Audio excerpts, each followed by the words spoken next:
Hello and welcome to Partners in Public Safety. This show is all about giving you an inside look at what your police, fire, and emergency management services are doing to keep you safe here in the city of Wilmington. On today's show, we have a special guest, Councilwoman Sherry Dorsey Walker, who joins Corporal Dan Vignola from the police department to talk about a new plan to take the streets back one corner at a time. But before we get to that interview, I want to share a story with you about a brave action that one of our Downtown Vision safety ambassadors took recently. You probably recognize Downtown Vision safety ambassadors by their yellow jackets as they walk around keeping an extra eye out for safety. Back in October of 2013, Safety Ambassador Stacy Gilbert was walking near the Washington Street Bridge when she saw a woman trying to jump off. She quickly, and without thinking about her own safety, ran to grab hold of the woman to make sure she didn't jump. Police officers soon arrived on scene and helped pull Miss Gilbert and the victim back off the ledge of the bridge into safety. Recently, the police department held a small ceremony for Miss Gilbert, honoring her for her hard work and bravery. Thank you. Stick with us. We'll be right back with Councilwoman Sherry Dorsey Walker and One Corner at a Time.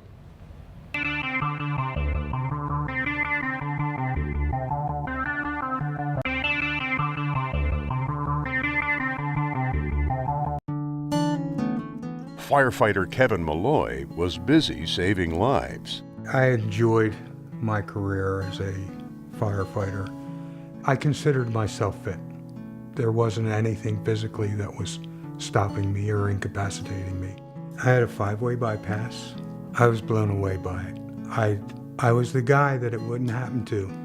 And until it does happen to you or someone you know, do you really realize how real it is? I'm Dr. Ed Goldenberg, co-chair of Million Hearts Delaware. Each year, more than 2,000 Delawareans die from heart attacks and strokes. Many of these casualties can be prevented when people know their numbers. Know your risk and provide the ABCs of prevention. Join us in our effort to prevent 1 million heart attacks and strokes. Visit millionheartsde.com and get connected now.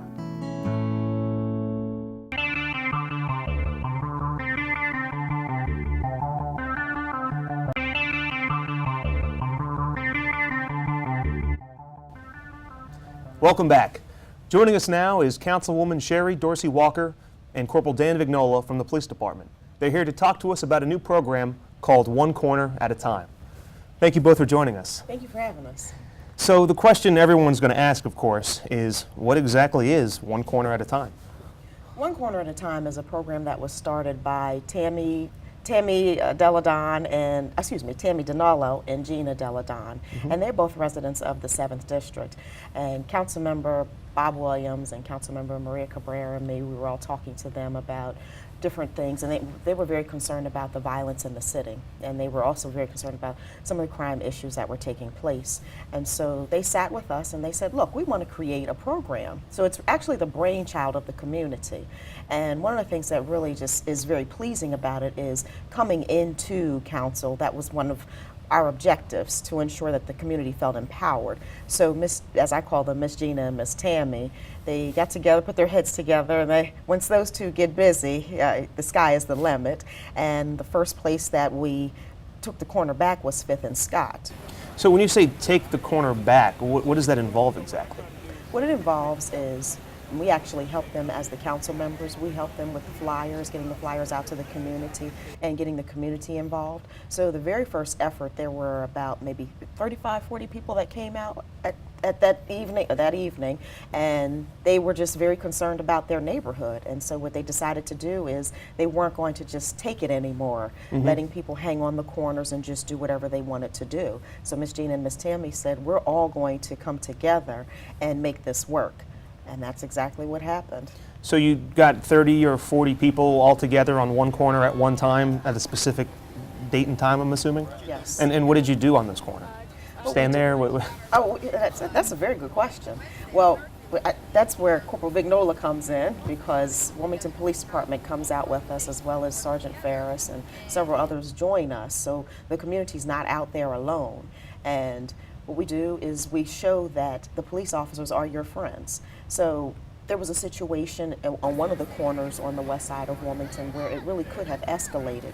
But Sergeant Ferris was out there. He de-escalated the situation just by talking to some of the neighbors. They became upset about a little situation that had been brewing, and just de-escalated the situation. And before long, now he has the reputation of, oh, he's pretty cool. We really like him. So it's helping with community policing as well. And so yes, what do we do? Well, a lot of times we'll burn marshmallows, and we teach young people how to do the marshmallows. Like you find that a lot of the kids from the community, they don't even know how to do that. I mean, where would they have the space to do that normally, Exactly, right. So you're actually, I heard in one of them you actually built a little bonfire. Right. Miss Gina And- and Miss Tammy do that. They bring their little fire pit. Don't and tell the fire department. Or did you? I'm sure you had the fire department. Sometimes they join us. Okay. And got the marshmallows, Yes, we have s'mores, all that. marshmallows. Yes, but it's a little pit. It's no bigger than this, just Right. like that. Okay, so it's not anything where we would be in violation of any codes.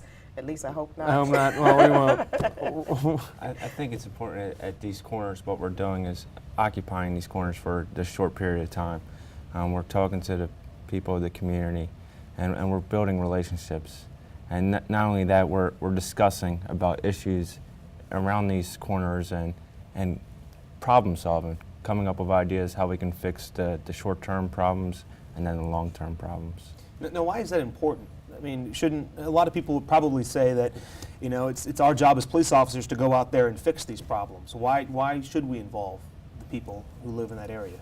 Well, these are people who live in the community, and they know the issues more than we do.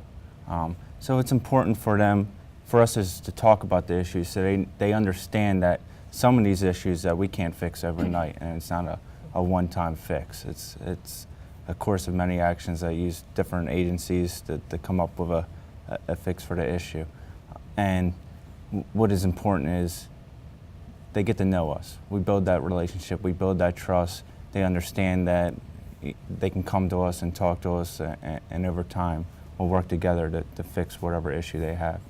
Now, Councilwoman, have you seen the results of that? Do you think that the community is, at least in these areas, is working effectively with the police department? I believe so.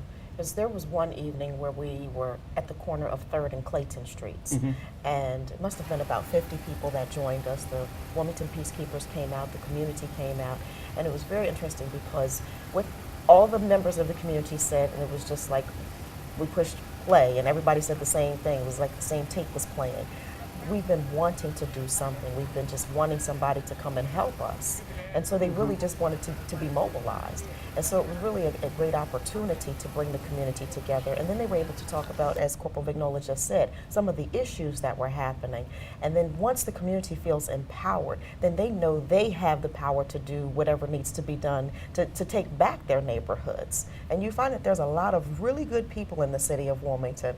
And while you hear about all the crime and people want to say that it's the fault of the police department, it's the fault of everyone who's being silent when we know that something's happening. So we have to take responsibility for our communities and take them back. And that's why I commend Miss Tina and Miss Tammy and Miss Gina. I'm mixing up the two names.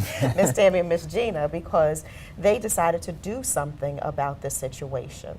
You know, I think that's important to note. I like to say we deal with 1% of the population 99% of the time, that it's a very small percentage of the population that are the bad guys that are out there committing crimes. And that means 99% of the people are good people out there who just want to live a peaceful life, raise their children in safety, get a good education for their kids.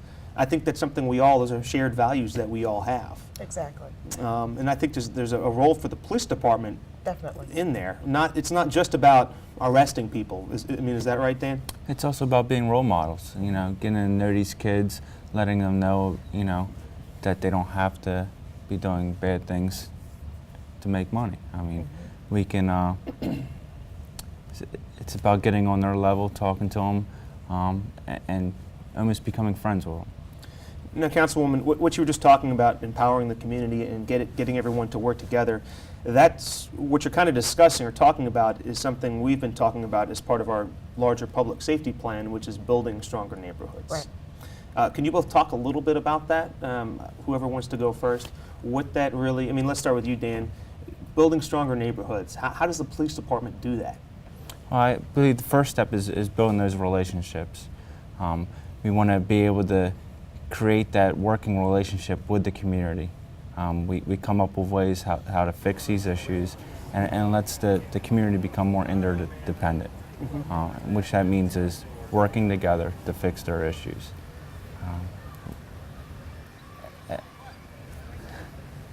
Well, you know, Councilwoman, and those are great points, Dan, and I think there's definitely a role for the police department, like we've been saying. I think one corner at a time is definitely a good example of something that we can do in partnership, the police department and the community, city council. What's your next plan? What's the next step, I should say, for one corner at a time? Do you have any future dates set? Miss Gina and Miss Tammy set the dates, and then we work accordingly. So they actually spearhead the initiative, and then we give them the support that they need. And so once the weather breaks, because usually... I imagine it's a little difficult to occupy corners in 20-degree weather. Yes. And the incredible amount of snow we've been having. Definitely. It's been occupied by ice and snow instead of... Yes.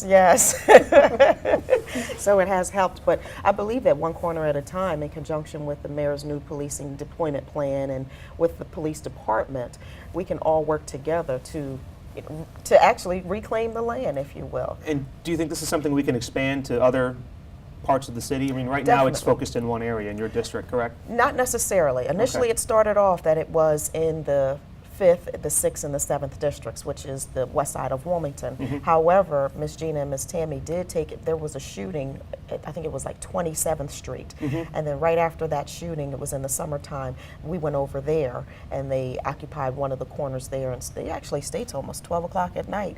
And what you found is that a lot of the families started coming outside and saying, wow, this is a great thing. The police department was there, the neighbors came out, the children had a safe place to be outside. They could walk to the corner store safely, because obviously the police department was there, but it was just the fact that they felt safe in their community, even if it was just for those 5 hours. And then a seed was planted. And so once you plant a really good seed, you can in fact reap the harvest. And that's what Miss Gina and Miss Tammy are doing with one corner at a time. All right. Well, Councilwoman Sherry Dorsey Walker, Corporal Dan Vignola, thank you both for joining us. Stick with us, and we'll be right back.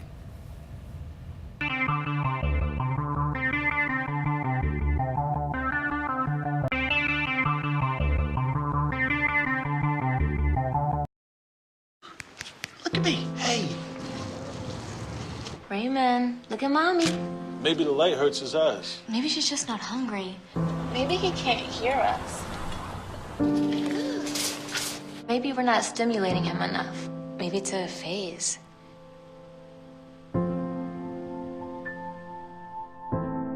Avoiding eye contact is one early sign of autism.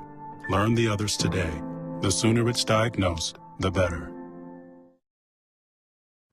All right, give me a spot. You know my motto, safety first. They could be dangerous. I think we should call animal control. Animal control? To be safe. Don't worry. Just... I got this. It's a new motto. You don't have to be perfect to be a perfect parent. There are thousands of teens in foster care who don't need perfection. They need you.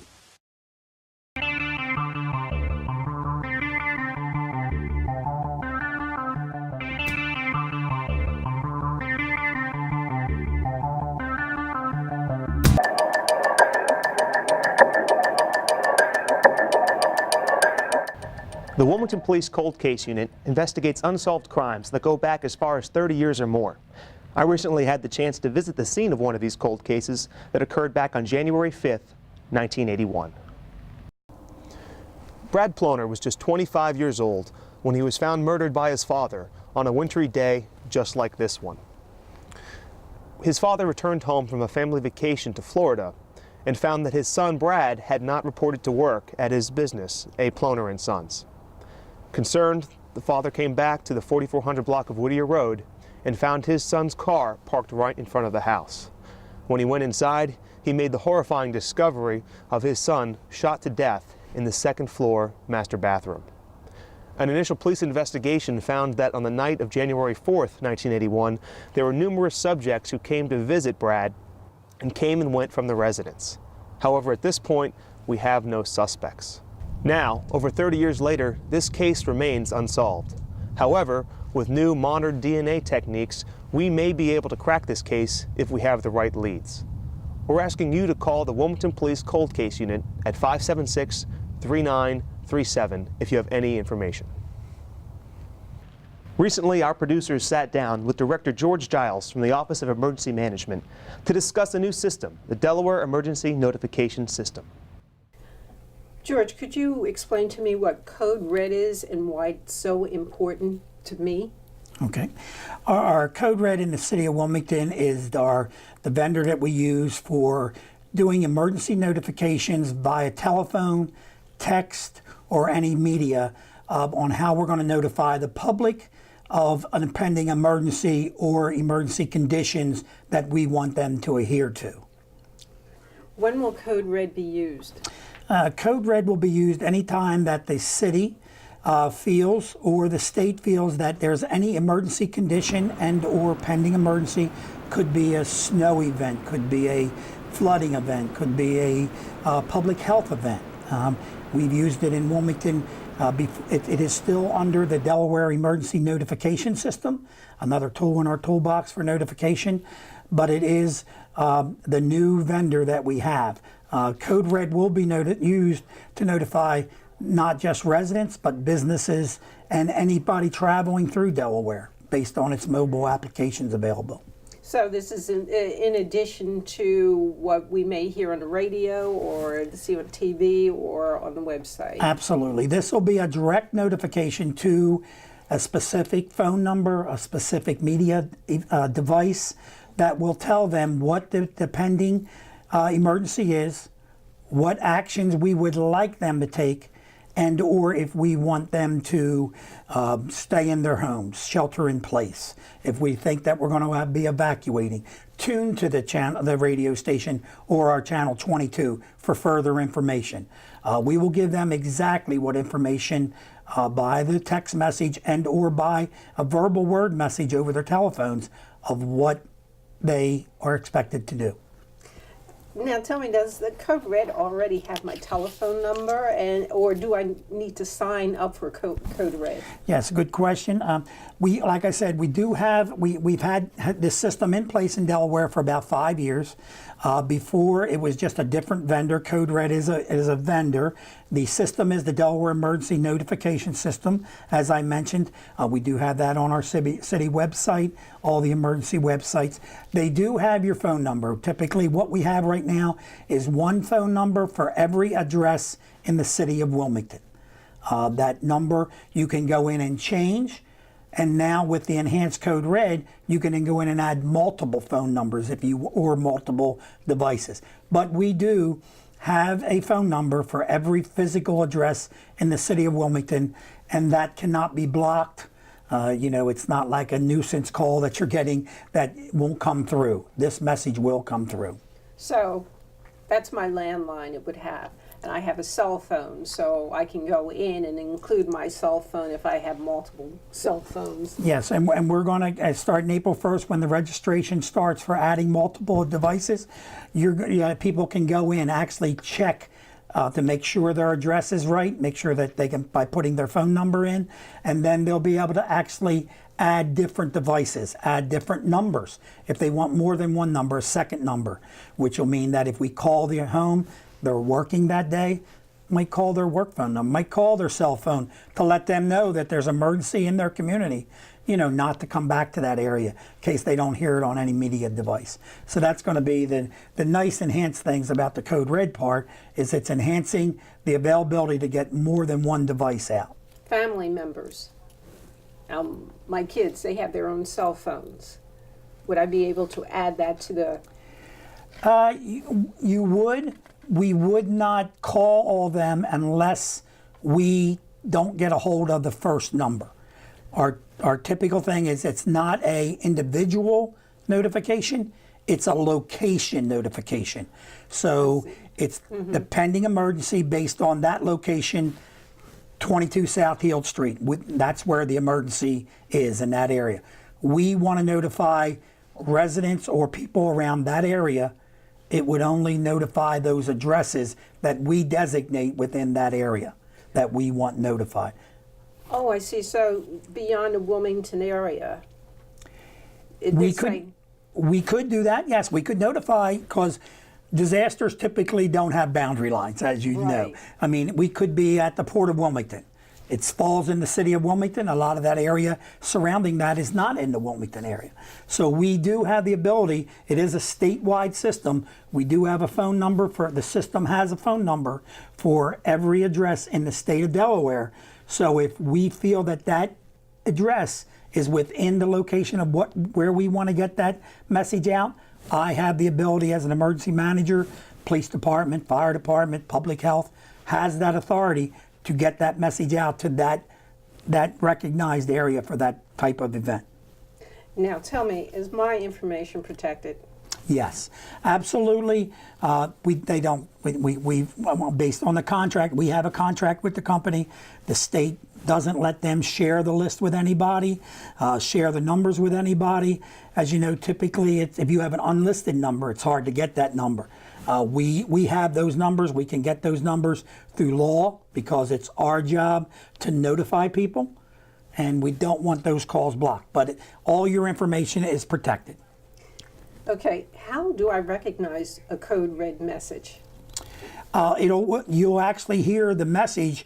It'll say that it is a message from the City of Wilmington Office of Emergency Management or City of Wilmington Public Health Department. It'll give you a number to call back to where you can call back, check that number, and replay the number for some reason if you didn't hear the number.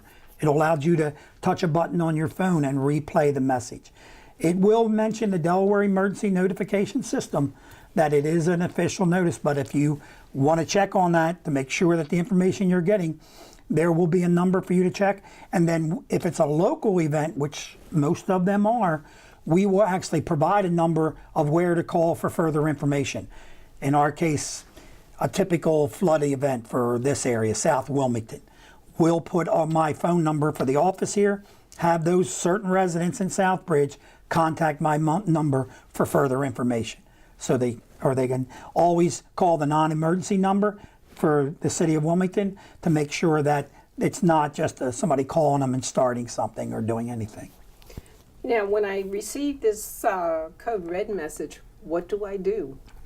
Whatever the message says. Like I said, it's going to be, sometimes it's an informational message.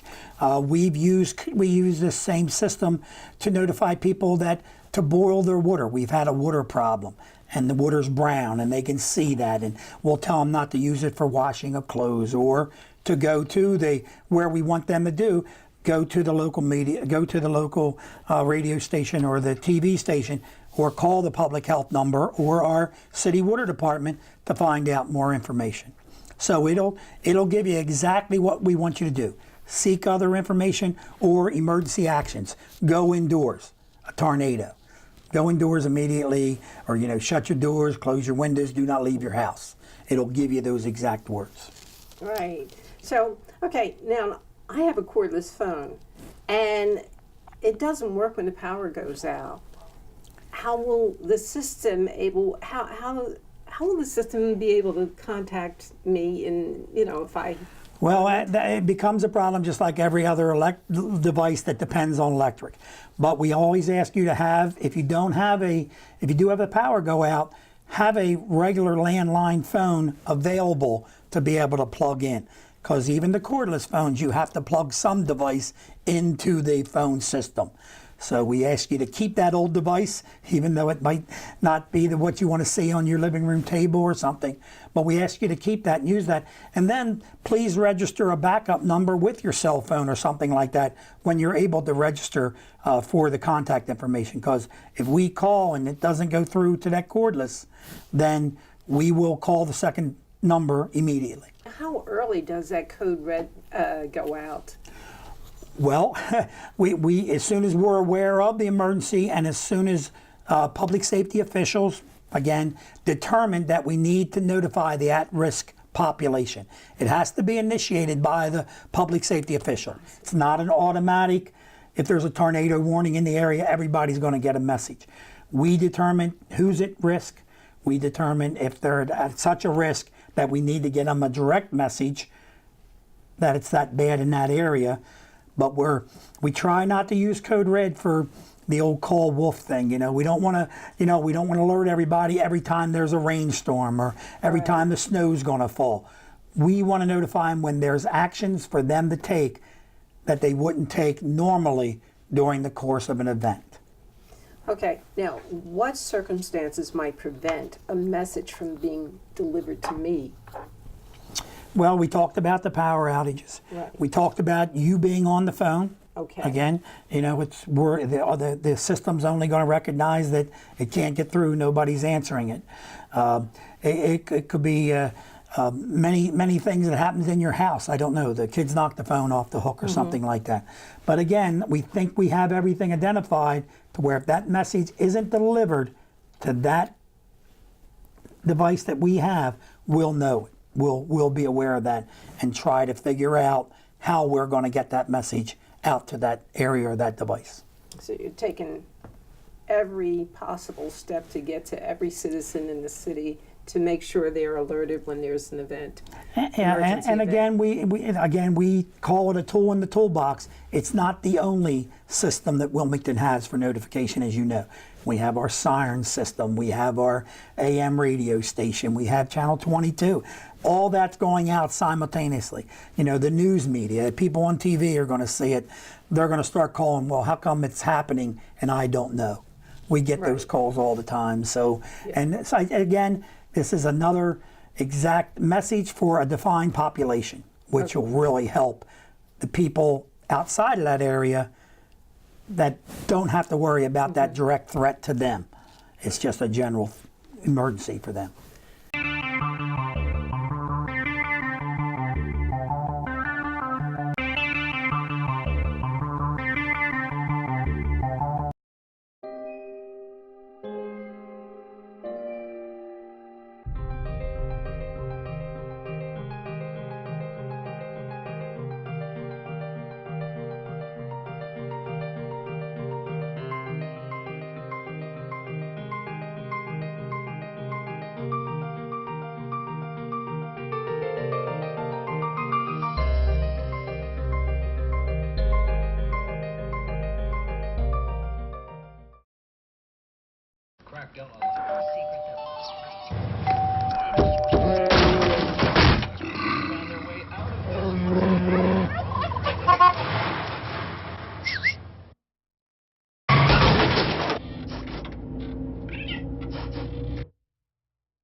Getting closer to nature can get you closer to your family.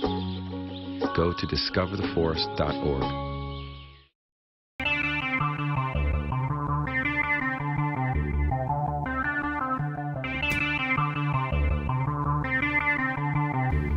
Thank you for joining us.